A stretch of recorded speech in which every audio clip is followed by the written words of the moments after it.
Oui, le yoga et la méditation. Comment je me positionne? J'ai fait du yoga et de la méditation pendant une trentaine d'années, donc je me positionne très bien dans ce contexte. Mais j'aimerais apporter aussi que dans certains milieux religieux, chrétiens, musulmans même, on voit que le yoga et la méditation sont perçus autrement que de façon médicale ou quoi que ce soit. Donc je vais préciser.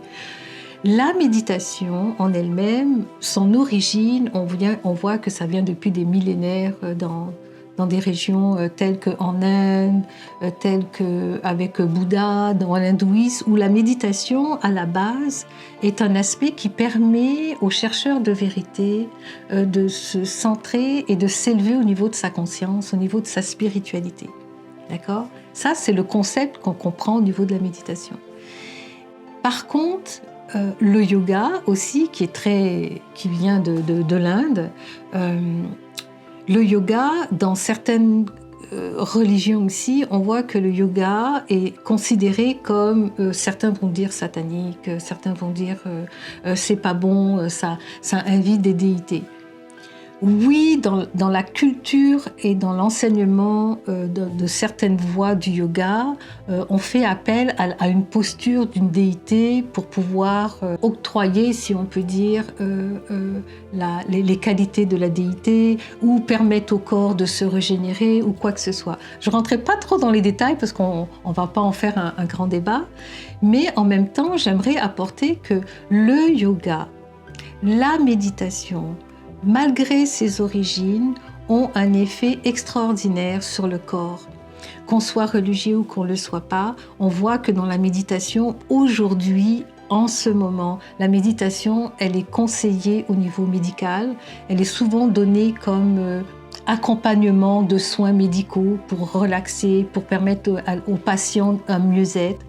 On conseille même le yoga au niveau médical, au niveau scientifique aussi. On fait des recherches, puis on voit que la méditation, on n'associe pas la méditation à une religion ou à une spiritualité. On associe maintenant la méditation comme étant une aide au niveau cérébral, au niveau physique, au niveau exponentiel, au niveau des capacités humaines. Vous pouvez aller sur YouTube, faire vos propres recherches, mais on peut voir qu'il y a des thérapies posturales qui adoptent je dirais pas qui copient des postures yogiques, mais qui vont avoir des postures qu'on va retrouver au niveau de certaines postures de yoga. Et le yoga en lui-même, en dehors de la philosophie, ce sont des postures que le corps prend normalement, naturellement. Que ce soit de s'asseoir en indien, c'est une posture qu'on retrouve dans le yoga. Que ce soit faire une torsion comme ça et regarder vers l'arrière, c'est une posture de yoga. Donc le gestuel du corps est un gestuel yogique. Donc je pense que pour les personnes qui sont très religieuses et dont l'enseignement religieux interdit le yoga, il y a des thérapies posturales qui vont vous octroyer le bien-être des postures physiques et vont vous accompagner et donner l'explication aussi, ce que ça fait dans le corps au niveau de vos méridiens, au niveau de la circulation sanguine, au niveau de votre métabolisme. Donc, se rappeler que les interdictions au niveau de certains exercices sont reliées plus à la philosophie qui vient avec que la méditation, parce qu'on parle de méditation en ce moment, et le yoga. Donc, je demande aux gens de faire une recherche et puis de prendre le temps de contempler, de méditer, je pourrais dire même, de contempler et puis d'avoir un esprit un peu plus large, non pas que de la religion, mais de voir que une posture qui est associée à une image pour octroyer ce que l'image peut nous donner, ça devient hors religieux.